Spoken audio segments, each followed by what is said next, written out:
Hello guys, welcome to Cryptoindia. I'm Diksha and I'm the head of comms at Gator.io, and this is another week where we talk about sorry guys,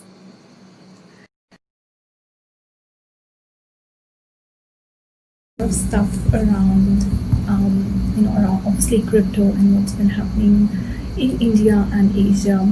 I'm based in Singapore, and it's a very good place to be when it comes to crypto because there are a lot of progress happening around the around cryptocurrencies and blockchain. A lot of innovation happening here in this region, and it also keeps me really attached with what's happening in India because the operations, some of the operations of the companies here. Um, they start their operations in India quite soon because the region is so connected. And just not that, even Singapore is also a base for all the Asian fintech and crypto companies, and it's a really good. It has really good regulations around crypto, and everything is really well defined. So it's a really good place to be in when it comes to crypto. And I'm personally really passionate about this industry, and I think it's really gonna revolutionize money in a way we never thought of. And some of us we can see, I mean, some of it we can already see with so much happening around, right? With PayPal's new announcement, also DBS Bank's new crypto exchange plan. And just not that, I mean, look at Bitcoin, Ethereum 2.0. There's so much happening. I believe 2020 has been the most exciting year for my career, and I'm so pumped up with all these happenings around. So yeah, and I'm also excited to share news around what's been happening from India specifically, and also from Asia, and also from across the world. However, our CMO, she does her show Crypto Flavors on Friday, and she's based in Europe, and she is extremely knowledgeable about um, you know about um, about things that are happening, the new technologies that are coming in. She's also very closely involved with the community, overall community, and obviously she's in Europe, which is also a very great place when it comes to the developments around crypto and blockchain. So she definitely has a lot of insights from across the world, especially Europe and the US. So do tune in into her channel and her show on Fridays. Yeah, in my show, we generally talk about stuff that's happened in Asia, and obviously, I mean, when it comes to crypto or Bitcoin, regions, the entire concept around cryptocurrencies is that regions cannot define it, cannot define money. I mean, if it's all global, it's all digital. You don't have regional or geographical boundaries when it comes to money, which exists in fiat and which exists a lot in fiat. So that's the idea. So that's why I personally don't believe that something that's happening in one region is completely for that region.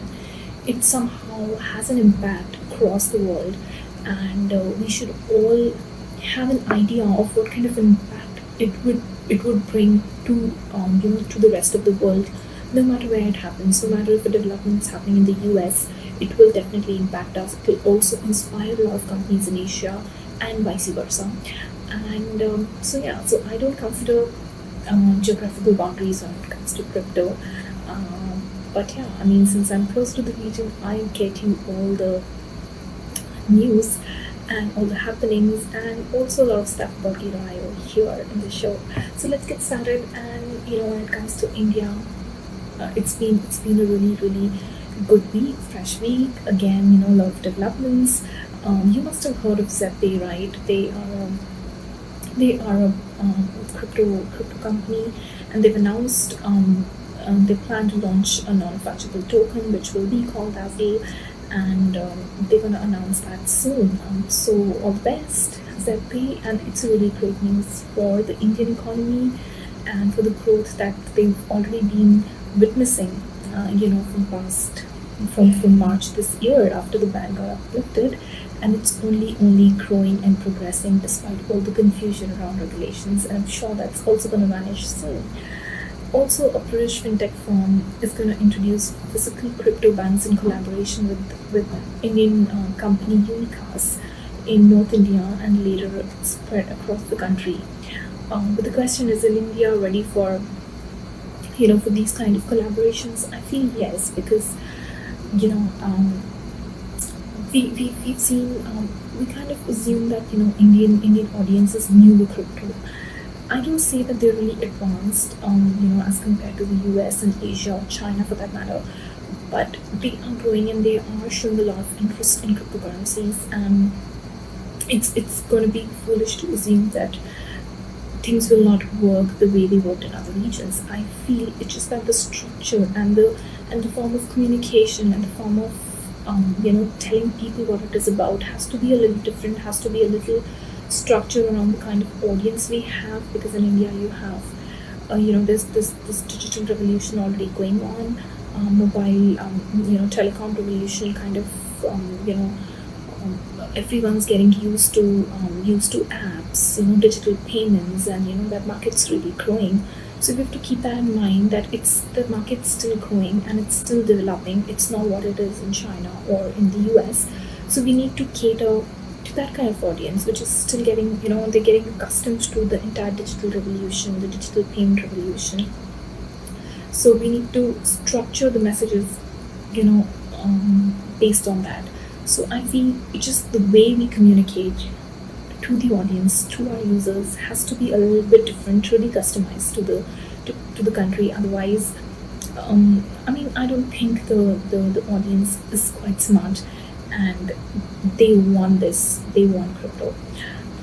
Also, one of the exchanges in India, they're supporting, they're kind of preparing. It's called DCX, and they are preparing a platform that's going to support the Ethereum 2.0 launch. So they're going to build a platform that's going to be customized to the Ethereum 2.0, new Ethereum 2.0, which is going to be launching in December for all the staking programs. They already have staking programs, but that's going to support the Ethereum 2.0. So that's a good move, obviously. And at the first phase of Ethereum 2.0 is expected, in December. They kind of excited to introduce this platform because it will definitely, be get them more people, and it will also be more. Provide better performance, because if it's going to support Ethereum 2.0, it's going to be all about the performance and the updated proof of stake and sharding mechanisms. Let's talk about Bitcoin, and it continued to build run obviously throughout the week, and it's already knocking on the on over 13% return of the week as as of this week's start on Monday, and all this despite the elections and everything. And two of the biggest crypto coins have major news in this week, complementing the support of blockchain technology being quickly adopted by the masses, and Ethereum 2.0 looks on track too, as it's kind of ready to be launched on 1st of December. It's one of the most talked about things in 2020, and very, very highly anticipated and highly awaited, by the masses and by the community. So let's see. And also something really interesting, the Vasco da Gama has announced their intentions to revolutionize transfer of players by tokenizing players' transfers rights. This modernization of transfer fees will encourage football clubs to better promote their youth training system and improve the financial stats. So they're going to introduce a tokenized structure in terms of in the training and the financial system of the football clubs. So that's again blockchain in football, which seems exciting. It can really make the entire training process. There's a lot of work that goes into football trainings and the clubs, the management, and if we can make it secure and we can make it decentralized, also kind of tokenize it with some incentivization engine, it can really uplift the performance of the football clubs, I feel.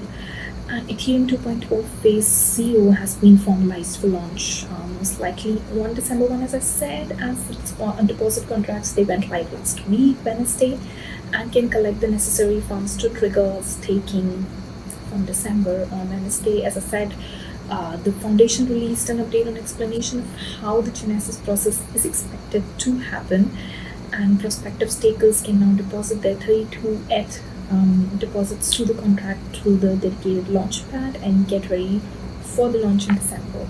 In order to proceed, the contract must collect.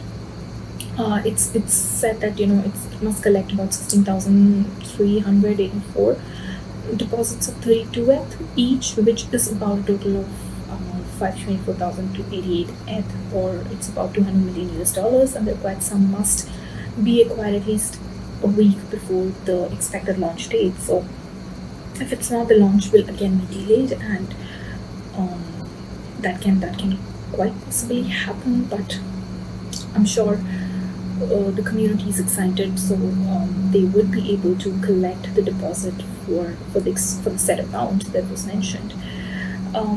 While the FTX exchange, their co-founder, he kind of believes that ETH is kind of not that capable of handling the DeFi's growth. I mean, people have been anticipating that the DeFi flew to such a great growth a couple of months back, and now it's kind of become a little slow. But with Ethereum 2.0, its updated technologies and the sharding and the proof of stake mechanism, the DeFi will be able to handle more transactions than it was able to now, and it's going to be really important because most of the DeFi falls on Ethereum, right?